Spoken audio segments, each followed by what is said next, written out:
नमस्ते। कहानी कहते सुनते कि अगली कहानी है स्त्री। मान के चलिए आपको कोई परीक्षा देना है और जिस विषय में आपको परीक्षा देना है वो विषय की आपको कोई खास जानकारी ही नहीं है, तो आप क्या करेंगे? बहुत वाजिब है कि आप उस विषय के बारे में और जानकारी लेंगे, बहुत कुछ पढ़ेंगे, जानेंगे और फिर पूरी तैयारी के साथ परीक्षा देंगे। देव ने भी यही किया। देव एक नौजवान चित्रकार था। एब्स्ट्रैक्ट पेंटिंग में तो वो बेजोड़ था। उसकी पेंटिंग्स मूक रहकर सब कुछ कह देती थी और देखने वाले तो तारीफ करते नहीं थकते थे। लेकिन आज देव बड़े असमंजस में था। हुआ यूं कि एक बहुत ही बड़ी कला प्रतियोगिता होने वाली थी और फिर उस आयोजकों ने जो विषय चुना था उस कला प्रतियोगिता के लिए, वो विषय देव के लिए बहुत मुश्किल था। देव ही क्यों, कोई भी संजीदा कलाकार के लिए ये विषय वाकई में मुश्किल था। सुनने में सरल, समझने में मुश्किल और कैनवास पे उतारना, वो भी एब्स्ट्रैक्ट पेंटिंग। देव का असमंजस में पड़ना तो वाजिब ही था। जब से देव ने होश संभाला तब से वो अपने आप को अनाथाश्रम में ही पाया। जैसे ही वो थोड़ा बड़ा हुआ तो आश्रम में तो सिर्फ लड़के ही हुआ करते थे, यहाँ तक के वार्डन भी पुरुष ही था। पढ़ाई और नौकरी के दौरान वो कुछ महिलाओं से मिला जरूर था, लेकिन कभी उन्हें समझने की ना जरूरत पड़ी ना ही कोई मौका मिला। अब ऐसी परिस्थिति में भला देव कैसे इस कला प्रतियोगिता में स्त्री की पेंटिंग बनाएगा? जी, कला प्रतियोगिता का विषय था स्त्री। बहुत विचार करने के बाद देव ने ये सोचा कि वो कुछ महिलाओं से मिलेगा, उनके बारे में जानेगा, समझेगा, तो फिर उसके लिए ये पेंटिंग बनाना आसान हो जाएगा।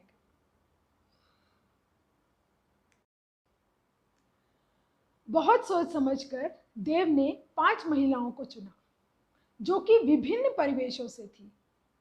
अंबर, शुचि, सरिता, पावनी और वसुंधरा। सबसे पहले देव अंबर से मिलने गया। अंबर एक समाज सेविका थी और हर ज़रूरतमंद जिसे उसकी मदद चाहिए वो करने पहुंच जाती। उसको लगता वो उसका फ़र्ज़ है, जुनून था उसका लोगों की मदद करना। शादी और घर गृहस्थी के बारे में अंबर सोचती थी कि ये बहुत बड़ी एक जिम्मेदारी है और वो ऐसी कोई जिम्मेदारी उठाना नहीं चाहती जो उसके समाज सेवा के बीच में अड़चन बने। जी, अंबर ने शादी नहीं किया। देव ने धीरे से पूछा, तो फिर क्या आपको लगता नहीं कि आपका भी एक परिवार होना चाहिए? आपका भी तो एक निजी जिंदगी होना चाहिए ना? तो अंबर ने कहा, ये जो लोग जिनके साथ मैं काम करती हूँ, जिनके लिए मैं काम करती हूँ, क्या ये मेरा परिवार नहीं है? इनसे अलग मेरी कोई निजी जिंदगी हो ही नहीं सकती। देव ने सोचा, अंबर एक आसमान की तरह है जिसकी नीली छतरी के छांव में पता नहीं कितने ही लोग आसरा पा जाते हैं। देव अब मिलने गया शुचि से। शुचि सेरामिक की पॉटरी बनाती थी। शुचि की पॉटरीज बहुत विख्यात थी और उम्दा थी। जब देव शुचि से मिलने गया तब शुचि सेरामिक के बहुत ही प्यारे प्याले बनाकर, जो कि कच्चे थे, भट्टी में पकाने डाल रही थी। शुचि अपनी 15 साल की बेटी के साथ रहती है। हुआ यूं कि शादी के तुरंत बाद शुचि को उसके पति और बाकी परिवार दहेज के लिए प्रताड़ित करने लगे। काफ़ी सहने के बाद शुचि ने तय किया कि अब वो नहीं सहेगी और अपनी 3 साल की बेटी को लेकर पति का घर सदा के लिए छोड़ के आ गई। शुचि ने कहा, मैंने भी सोच लिया, अरे भाई जलना ही है तो उस आग में जलूं जिससे मैं और मजबूत बनूं, निखरूं। जिंदगी में और भी कई मुश्किलें आई, लेकिन उसकी तपन से मैं और निखरती गई और मजबूत होती गई और आज इस मुकाम पे पहुंच गई। कहते हुए शुचि ने भट्टी में से वो पका प्याला, जो कि मजबूत हो गया था, चमकदार हो गया था, निकालने लगी। देव शुचि को देखकर सोच रहा था, इनके चेहरे पर तो अग्नि जैसा तेज है, बहुत ही गहरा व्यक्तित्व है इनका, दृढ़ है ये बिल्कुल। सरिता एक फ्लारिस्ट थी, फूलों की एक छोटी सी दुकान थी उसकी। देव उससे मिलने वहीं पर गया था। सरिता कभी गुलदस्ते बनाती तो कभी फूलों पर पानी छींटते हुए देव से बात करने लगी। उसने बताया कि जिंदगी में तो उतार चढ़ाव आते ही रहते हैं, पति पत्नी, भाई बहन, रिश्तेदार, इनके साथ मतभेद होना तो स्वाभाविक है, लेकिन मैं इन सब बातों को बहुत तूल नहीं देती। अब भाई हर दिन अपने साथ कुछ नया तो लेकर आता ही है, कभी खुशी तो कभी गम, लेकिन मुझे जिंदगी से बहुत प्यार है और मैं इसे पूरी जिंदादिली के साथ जीती हूँ। परेशानियों से क्या डरना, वो तो आनी जानी है। अब भाई फूल के साथ कांटे होते हैं तो क्या हम फूल चुनना छोड़ देते हैं? देव ने सोचा, चंचल नदी सी सरिता ने कितने आसानी से जिंदगी की परिभाषा दे दी। पावनी से मिलने देव को शाम के 5 बजे पहुंचना था, लेकिन किसी कारणवश देव को देरी हो गई और जब वो पावनी के पास पहुंचा तो पावनी ने कहा कि उसे 6 बजे वापस घर जाना है। देव ने ज़्यादा समय ना लेने का वादा करते हुए पावनी से बात करने लगा। पावनी ने बताया कि उसने मानव के साथ प्रेम विवाह किया था और एक बहुत ही खुशहाल ज़िंदगी जी रहे थे दोनों, लेकिन कुछ साल बाद मानव को नशे की आदत पड़ गई थी और फिर उस आदत की वजह से वो पावनी के साथ बहुत बुरा सलूक करने लगा। काफ़ी बुरा वक्त देखा था उस वक्त पावनी ने, लेकिन अपनी सूझबूझ और संयम के साथ उसने सारी गृहस्थी को संभाली और मानव को भी नशे की आदत से मुक्ति दिलाई और अब सब कुछ अच्छा चल रहा था। पता नहीं देव क्यों अचानक पूछ बैठा, क्या आप काम करती हैं? पावनी ने देव की तरफ देखकर कहा, अगर आपका मतलब पैसे कमाने से है तो नहीं। देव को अपनी गलती का एहसास जरूर हुआ। फिर पावनी ने कहा, अब मैं निकलती हूँ, शाम की चाय मैं मानव के साथ ही पीती हूँ और मानव मेरा इंतजार कर रहे होंगे। देव ने कहा, कितनी परेशानियां दी आपको उन्होंने, कितना कुछ झेला आपने, लेकिन तभी भी आपको उनका इतना ख्याल है। पावनी ने कहा, मैंने बताया ना कि मेरा प्रेम विवाह था, जिनसे हम प्यार करते हैं उन्हें हम हर परिस्थिति में प्यार ही करते हैं, प्यार शर्तों पे नहीं होता है। देव ने सोचा, पावनी तो बहती हवा सी है, आप कितना भी धुआं छोड़ दो, लेकिन सांस भर शुद्ध हवा देकर जीवन दान देती है, वो भी बिना कीमत के। अब देव वसुंधरा जी से मिलने जा रहा था। वसुंधरा जी कोई 60 बरस की महिला थी, चेहरे पर तजुर्बे का तेज, प्यार और सादगी की लकीरें थी, व्यक्तित्व में एक ठहराव और पारखी नजर थी। देव से वो बड़े प्यार से मिली, देव के बारे में सब कुछ जाना, फिर वो अपने बारे में बताने लगी। अपने ज़माने की पढ़ी लिखी और संगीत में और चित्रकला में रुचि रखती थी वो। कोई 20 साल की उम्र में उनकी शादी हो गई। संयुक्त परिवार था उनका। कई प्रकार की प्रताड़नाएं, अपमान, सब कुछ सहकर आज प्यार, इज्जत और सुकून की जिंदगी जी रही थी अपने परिवार के साथ। 3 बच्चों की माँ और अब तो नानी दादी भी बन गई थी वो। और सबसे मज़ेदार बात यह है कि अब वो सितार बजाना और चित्रकारी सीख रही थी।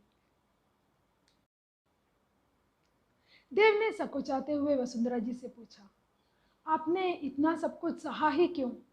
क्या आपको कभी अपने परिवार वालों के लिए कोई द्वेष की भावना आई नहीं? वसुंधरा जी ने कहा, ना ऐसी बात नहीं थी, कभी कभी होता था ऐसा, लेकिन वो भी क्षणभंगुर ही था। अब स्त्री के अंदर अगर वो सहनशीलता नहीं होती तो पता नहीं आज कितने ही घर टूटे होते। जल, वायु, अग्नि, धरती, गगन की तरह ईश्वर की एक अद्भुत संरचना है स्त्री, और स्त्री की प्रकृति में ही सहनशीलता है, वसुंधरा जी ने कहा। तो फिर कई और स्त्रियां भी हैं जो विद्रोह करती हैं, तो क्या वो अपना प्राकृतिक गुण खो रही हैं? देव ने पूछा। ना ना, ऐसी बात नहीं है, सबकी सहने की एक सीमा होती है।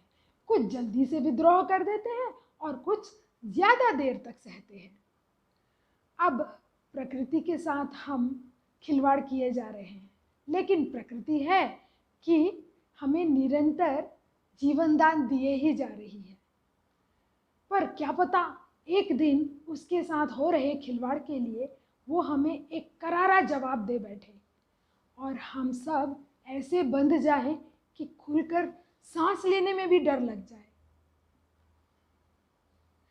देव सोचने लगा, वसुंधरा जी तो धरती माँ जैसी है, कोई अच्छा करे या बुरा, लेकिन वो तो बिना शिकायत सबका ध्यान रखती है। देव सभी महिलाओं से तो मिल लिया, लेकिन अभी भी असमंजस में ही था। वो सोचने लगा कि लगभग सभी की कहानी तो एक जैसी है, लेकिन सबके विचार अलग हैं, स्वभाव अलग है। अब मैं इन सबको एक छोटे से कैनवस पर उतारूं तो कैसे? प्रतियोगिता एक बहुत बड़े पार्क में आयोजित किया गया। देव अपने कैनवस, रंग और ब्रश के साथ वहां पहुंच गया। कश्मकश में फंसा देव कैनवस पर उन रंगों को डालने लगा जो अंबर, शुचि, सरिता, पावनी और वसुंधरा के व्यक्तित्व से मेल खाती हैं। सफेद, लाल, नीला, पीला और हरा। फिर देव सोचने लगा, ये स्वतंत्र ख्याल तो रखती हैं, लेकिन जरूरत पड़ने पर अपने आप को समर्पित कर देती हैं। सहनशीलता तो इनके स्वभाव में होता है, लेकिन आहत होने पर विद्रोह करने से नहीं डरती। महत्वाकांक्षी ये होती तो हैं, लेकिन अपनों के लिए सब कुछ त्याग देती है। कठिन रास्तों पर सरलता से चलना इन्हें आता है, लेकिन अपनी सरलता को अपनी कमजोरी बनने नहीं देती। सच, ईश्वर की एक अद्भुत संरचना है स्त्री। यही सब सोचते हुए पता नहीं कब देव उन रंगों पर ब्रश चला बैठा, और जब उसने देखा तो कैनवस पर एक बहुत ही सुंदर पेंटिंग बनी हुई थी। देव तो अपनी पेंटिंग देखकर बहुत खुश हो गया, लेकिन फिर वो सोचने लगा कि मैं बनाया क्या हूँ, ये तो मुझे ही समझ में नहीं आ रहा। इतने में प्रतियोगिता का समय समाप्त हो गया। देव घबराते हुए अपना पेंटिंग जमा कराया। फिर वो अपने आप से बात करने लगा, अगर जजेस मुझसे पूछते हैं कि मैंने बनाया क्या है तो मैं क्या जवाब दूंगा? मुझे तो खुद को ही समझ में नहीं आ रहा है। घबराता हुआ देव दूर पेड़ के नीचे जाकर बैठ गया और भगवान को याद करने लगा, भगवान आज बस मुझे बचा ले। इतने में वहां स्वयं भगवान आ गए और उन्होंने देव से पूछा, क्या हुआ देव? भगवान, मैंने स्त्री की पेंटिंग तो बना दी, लेकिन मेरे समझ में कुछ नहीं आ रहा है। तो भगवान ने कहा, देव, तुमने तो सिर्फ एक पेंटिंग बनाई है, मैंने तो खुद स्त्री की संरचना की है, लेकिन मैं भी आज तक उसे समझ नहीं पाया। देव, उसे समझने की जरूरत नहीं है, उसके अस्तित्व को स्वीकारने की जरूरत है। इससे पहले कि मैं देव की स्त्री के बारे में कुछ और बातें करूं, अरे भाई, कहानी कहते सुनते को सब्सक्राइब कीजिए ना, कहानी को लाइक कीजिए, शेयर कीजिए और बहुत सारे कमेंट्स कीजिए। और फिर क्या कहानी के बारे में क्या कहूँ? अब ज़्यादा बोलूँगी तो सब कहेंगे फेमिनिस्ट है। अरे भाई, मैं स्त्री हूँ। हाँ, एक और बात ज़रूर कहना चाहूँगी। अगली बार जब कोई बहन, माँ या पत्नी ये कहे कि ये बेस्ट पीस ऑफ केक तो मुझे कभी भी पसंद नहीं था, तुम खा लो, तब आधा टुकड़ा तोड़कर उसे देकर कहना, ठीक है, लेकिन मुझे तो पसंद है, आज मेरी पसंद भी मेरे साथ खा लो। नमस्ते।